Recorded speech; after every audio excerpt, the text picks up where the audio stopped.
আসসালামু আলাইকুম ওয়া রাহমাতুল্লাহি ওয়া বারাকাতুহু। হাদিস নম্বর 1054। হযরত ইবনে আব্বাস রাদিয়াল্লাহু তাআলা আনহু থেকে বর্ণিত, তিনি বলেন, রাসূলুল্লাহ সাল্লাল্লাহু আলাইহি ওয়াসাল্লাম রাতে তাহাজ্জুদের উদ্দেশ্যে যখন দাঁড়াতেন তখন দোয়া পড়তেন, হে আল্লাহ, আপনারই জন্য সমস্ত প্রশংসা। আপনি আসমান জমিন এ দুইয়ের মাঝে বিদ্যমান সবকিছুর নিয়ামক এবং আপনারই জন্য সমস্ত প্রশংসা। আপনি আসমান জমিন এবং তাদের মাঝে বিদ্যমান সবকিছুর মালিক, আপনারই জন্য সমস্ত প্রশংসা। আপনি আসমান জমিন এবং এ দুয়ের মাঝে যা কিছু আছে সবকিছুর নূর,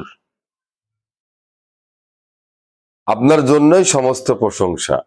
আপনি চির সত্য, আপনার ওয়াদা সত্য, আপনার সাক্ষাৎ সত্য, আপনার বাণী সত্য, জান্নাত সত্য, জাহান্নাম সত্য, নবীগণ সত্য, মুহাম্মদ সাল্লাল্লাহু আলাইহি ওয়াসাল্লাম সত্য, কিয়ামত সত্য।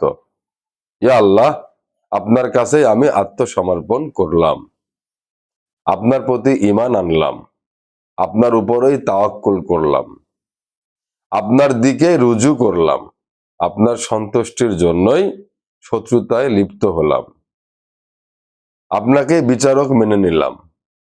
তাই আপনি আমার পূর্বাপর ও প্রকাশ্য গোপন সব অপরাধ ক্ষমা করুন। আপনি অগ্র পাশ্চাত্যের মালিক, আপনি ব্যতীত কোনো ইলাহা নাই, অথবা অপর বর্ণনায় আপনি ব্যতীত আর কোনো মাবুদ নাই।